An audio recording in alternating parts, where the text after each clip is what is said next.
distinguished for their taste, but for the most part he was simply undetectable, isolated. Nobody. How then had Lenox found himself friends with Leigh for the 5 months the latter had ultimately survived into fifth form? Thereby hung an hour's tale.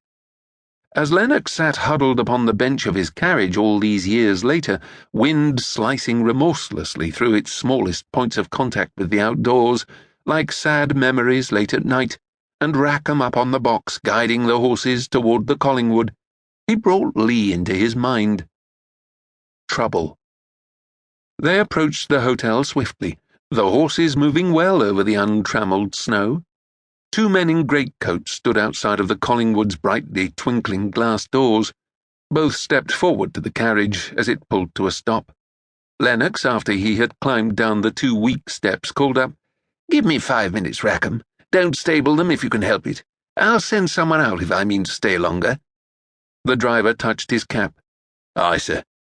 As he entered the hotel, Lenox felt an immediate and welcome warmth, originating from the enormous fireplace, taller than the average man, which stood next to the stairwell.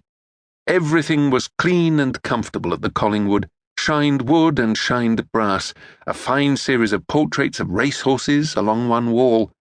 None of the dust of an old coaching inn. There was a splendid oceanic crimson rug across the whole stone floor. A few discreet groupings of armchairs and sofas were ranged upon it. Hard to picture Leigh here, Lenox thought again.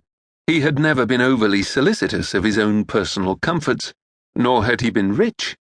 Lenox approached the hotel's counter, which was spaced evenly with small brass bells.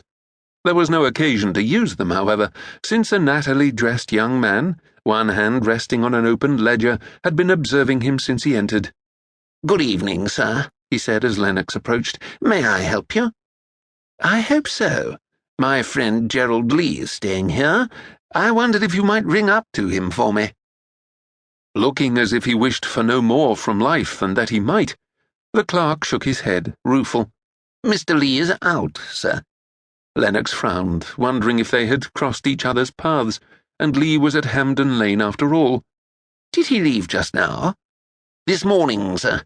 I would be happy to take a message for him on your behalf." Behind the young man there was a large wall, hived with pigeonholes, some full, most empty, each with a number upon it and about half with keys hanging from hooks above them. "I would appreciate it. You may tell him that Charles Lenox called. Here is my card." The clerk accepted it. "Of course, sir." He transcribed the name, tore a page theatrically from a small notepad, folded it, and placed it along with the card in the pigeonhole belonging to room 29. Where faithfully sat, Lenox saw with a sinking in his heart his own letter from earlier that day.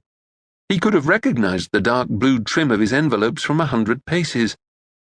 "Can I ask what time Mr. Leigh left this morning, if you were here?" he said to the clerk. "I was, sir. It was just after 11 o'clock. "Alone, was he?" "Yes, sir." "And you are absolutely certain he hasn't returned?" "I only ask because I was meant to dine with him." "All but certain, sir. His room key is still behind the desk. I could check his room, however, if you liked." Lenox nodded. "I would be extremely grateful." The clerk gave a signal to the bellman by the door that he would be gone a moment, took the key to 29, then left. He returned very quickly, without ever giving the slightest impression of haste, very good at his job indeed. "He is out, sir." "But his things are still there?" "Oh, yes, sir. He is booked with us for several more nights."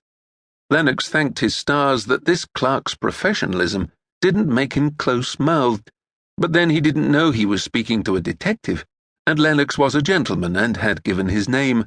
"Thank you very much. Please do tell him I am sorry to have missed him." "Certainly, sir." Lenox went back out to his waiting carriage in an unsettled state of mind.